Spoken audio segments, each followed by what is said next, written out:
So let's talk about some of the teams that don't get as much love, that have shown that they're pretty good teams, but maybe they're underestimated by the conference that they play in, the toughness of their schedule even, or whatever the case may be. So Shoob and I kind of came up with this, and we were thinking of independently, just we don't know what the other guy has. We don't know what I chose for SEC versus what he chose. So we're going to go through the synopsis, and we're going to talk about why we think some of these teams are undervalued. Shoob, do you want to start us off? Sure. We'll start with, I guess we'll start with the ACC. This doesn't necessarily mean we think these teams are going to be contenders to win these conferences. But simply that they're undervalued. Right. Their just perception is way off from what we believe they will be as far as success this year. So in the ACC, honestly, this was probably the toughest one for me because there's a handful of teams that I could choose from, but I went with Pitt. I went with Pitt because I really like Kenny Pickett. I thought he was pretty underrated last year. They returned a decent amount of production going into this year, and I think if they had a full season stretched out last year, they would have been a pretty decent team. I think they could have won 7 or 8 games if we had a normal season.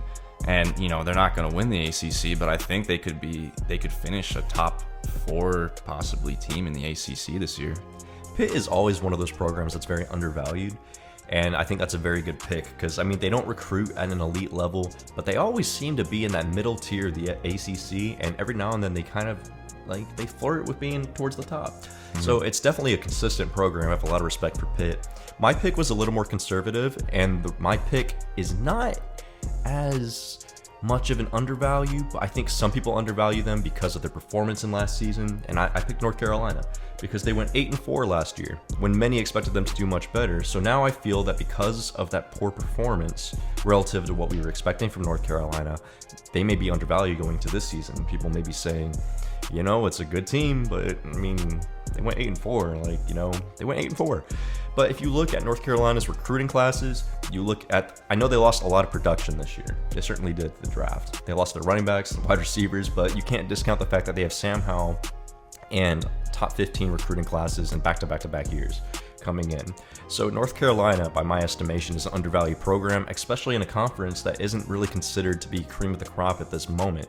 Yes, there are some solid teams in that conference, but it's really Clemson and everybody else at this point. Yeah, that's not a bad pick. I'd say, as a program, North Carolina certainly is maybe a little bit undervalued, and they will be on the rise pretty quickly here. And the ACC, the best part about being in the ACC is that after Clemson, it doesn't really take that much success for you to really jump and take a huge leap up to that 2 spot in this conference because not a lot of teams have been able to do it. So I don't mind North Carolina. I think they are kind of on people's radars now, but I could see them having the upside as finishing as a top 10 team this year for sure. Other teams that I thought about considering were Boston College. I think they were actually pretty solid last year. They got a decent amount returning. There's a lot of teams in the ACC that you could argue are pretty undervalued and could have a good season. Boston College has a good quarterback in Jurkovic, so yeah. And this one may irk a few people, but I actually think Miami, you could consider that as well because after they lose by 40 week 1, they might be good after that. But yes, they play Alabama week 1. I think people are probably just going to write them off really quickly. But for the same reasons that Xan said about North Carolina, you can't deny that they have been recruiting really well, and they have decent players, and they have a decent amount of returning production. They could easily be a team that takes a little bit of a jump and can topple North Carolina or possibly get to that 2 spot. What about the Pac-12, Shoob? In the Pac-12, there were a lot of teams that I considered as well. Kind of the same situation, 1A, 1B, 1C, whatever. There were a lot of teams I could make an argument for. But I'm going to stay consistent here because I was pretty high on this team last year and kind of disappointing in their performance. But nonetheless, I'm going to stick with Arizona State. And I argue that, they were 2-2, but they should have been 3-1 if they didn't have that abomination of a game against USC where they completely blew a 2-touchdown lead with the last 6 minutes to go. Arizona State is a good team. They recruit well. They have young talent. They have an experienced quarterback to this point. Arizona State could be one of those teams that actually makes a push this year and contends. And not to mention, I really like Herm Edwards as a coach. I really think he knows he does right by the kids. And I think that they trust him and he has their full support. So Arizona State is definitely a team that's on my radar as an undervalued team at this moment. Yeah, I had them as one of the finalists for sure. And I know you were really high on Arizona State. I definitely agree with that. They could definitely make that leap. My team was actually Washington. And the reason is because I think Washington, last year they were only 3-1. They only played 4 games, but technically they won the Pac-12 North. But they couldn't play in the Pac-12 championship game because of the COVID rules and whatnot. And so Oregon got to play. Yeah, and Oregon fans, I'm sorry, you're not the champions of the Pac-12. Like, I know you won the Pac-12 championship, but you shouldn't have been there. I'm sorry. I'm sorry, but I said it. Certainly an asterisk next to their name, but I like Washington a lot, and I think Jimmy Lake is a pretty solid coach, and I think they low-key, I think, can get it together. They've shown the ability to recruit decently. I mean, they have a true freshman quarterback coming in, Sam Heward, who is really highly rated. I think he could be a great quarterback for them in the future. Dylan Morris is projected to be their starting quarterback going into this year. And, you know, I think I'm picking Washington just because the Pac-12 is, the bar is set so low in that conference right now. It's really struggling that I think Washington could be a team that I wouldn't be surprised if they ended up winning the Pac-12 North, despite the fact that I'm also very bullish on Oregon. But I picked them, and I also thought about UCLA as well. I did consider UCLA, but at the same time, I don't know how I feel about Dorian Thompson-Robinson. You know, a lot of people like hype him up, like he's such a good player, he's this, but like to me the proof is in the pudding. He's not consistent. UCLA is definitely one of those teams that could be undervalued because many don't expect them to even make a bowl game. But I think they're definitely a bowl team this year. I think they can get 6 wins. I think they can get there. So I think in that estimation and that perspective, that is technically what we would consider an undervalued program for sure. Well, UCLA has the 8th most returning production as of late April, according to Bill Connolly. They have 92% of their production returning from last year, which is 8th in the country.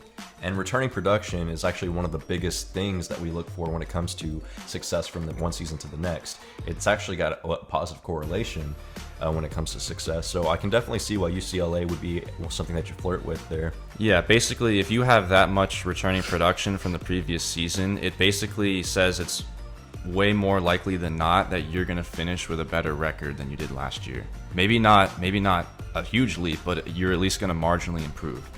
So I think it's a good, safe bet to say that UCLA is an improved team this year. Anyways, you want to move to, let's do the Big Ten next. Okay. So for the Big Ten, I have Iowa. And just more so because Iowa is such a consistent team in the Big Ten. And for me, a bad season for them is like going 500. And it's not like Iowa recruits at an elite level. They don't have the money that the big dogs do, like Ohio State and all those other programs. But at the same time, Iowa produces year in and year out. They put people in the NFL.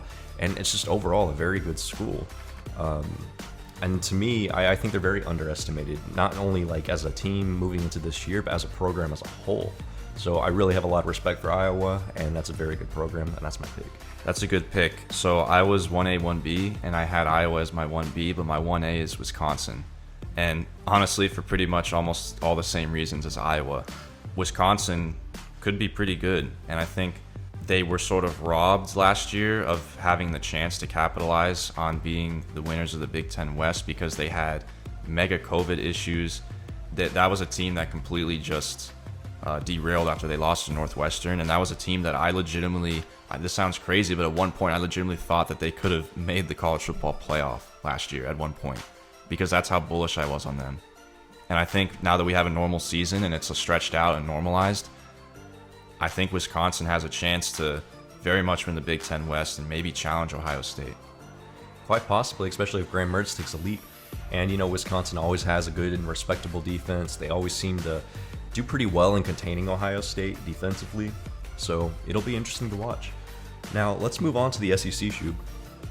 Sure. So the team that I'm going to pick first is, believe it or not, I'm going to go with Kentucky. This was tough because I wanted to pick Missouri, and I also thought about Ole Miss as well, but I'm going to go with Kentucky. They've recruited at a very decent clip, you know, not very high for SEC standards. They have been consistently going to bowl games in recent years, and they have a pretty solid foundation underneath them as a program if you really look at it. And I think this year they could take a little bit of a jump. I think that the SEC East, outside of Georgia, is going to be a little bit more open, so I think they could be a team that could finish as high as 3rd. I have no problems with that pick. I mean, if you look at Kentucky, even 10 years ago, they were such a bottom feeder in the SEC consistently. And so that program's been kind of rejuvenated in recent years. So they're more consistent. They play well. They're recruiting at a better clip. For all the reasons you said, I can definitely see why that is a good pick, or why I would agree.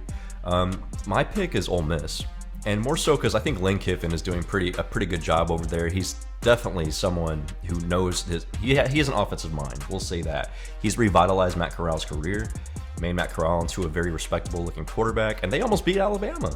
Yeah. They hung like 50 points in Alabama. Outside of Auburn, they seem to be that one team that always gives Alabama fits for whatever reason. And Lane Kiffin wants more than anything to beat Alabama. So he's up day and night trying to get that playbook going. So if anyone's a dark horse to upset Alabama, I think it's probably Ole Miss, from a team that you wouldn't expect to beat Alabama. So be on the lookout for the Ole Miss-Alabama matchup. That's going to be one to monitor. I agree with that, and it's not crazy at all to say that Matt Corral could end up being the best quarterback in the SEC at the end of the year. I mean, obviously, a huge part of that hinges on Bryce Young, of course, with the huge upside. And JT Daniels. Right, but it wouldn't be surprising. You cannot say that you wouldn't be surprised if Matt Corral finished the season as the best quarterback in the SEC. Like, that's not a crazy statement. I think he'll be top 3. I think so too. I think he'll be at least a top 4 quarterback in the SEC, especially with a second year under Lane Kiffin. All right, so last but not least, what about the Big 12, Shoob? Who do you have as the underestimated team in the Big 12? So this was honestly the easiest pick for me of all the conferences because I didn't really have any other teams that I thought fit this category. The only one that I really thought was a glaring underrated team was TCU. I think TCU is pretty underrated going into this year.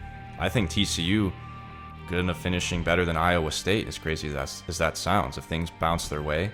I think TCU could be I think their ceiling is finishing top 3 in the Big 12.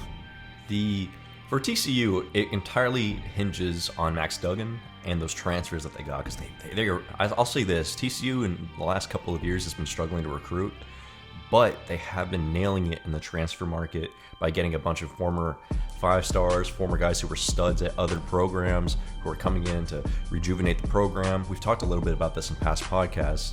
And so TCU definitely has some viable young talent that can possibly come up and maybe surprise some people. They have good coaching on the defensive side of the ball.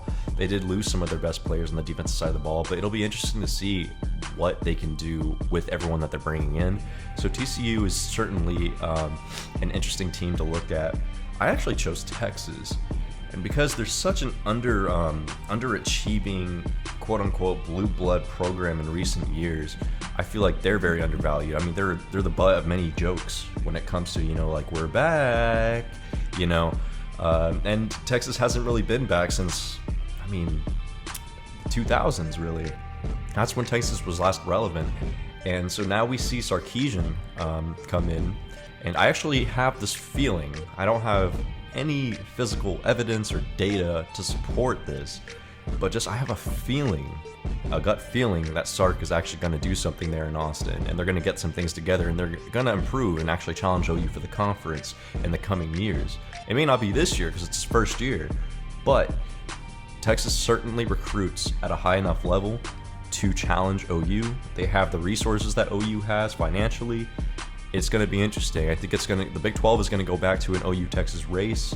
So other teams, such as Iowa State, may be in the mix as a dark horse candidate. But other than that, they may have missed their window if Sark ends up working out in Texas. Yeah, I could totally see that. I didn't really think about Texas just because there's so much talk about them potentially making that leap just because it's Texas. So, I don't think people would be... Let's just say, it's not like Texas all of a sudden being really good and making a leap under Sarkisian would be like, oh, that just came out of the blue. That's everything the media would be the college football media would be talking about. If Texas had a 1 or even 2-loss season once playoffs are done, or bowl games, whatever they get into, then that would be a leap to me, and that would be an unexpected result for Texas, because that's not what... Preseason for me, I'd be thinking Texas is a 3-4 loss team, after bowls and playoffs and everything are complete. And so anything above that is definitely exceeding my personal estimation.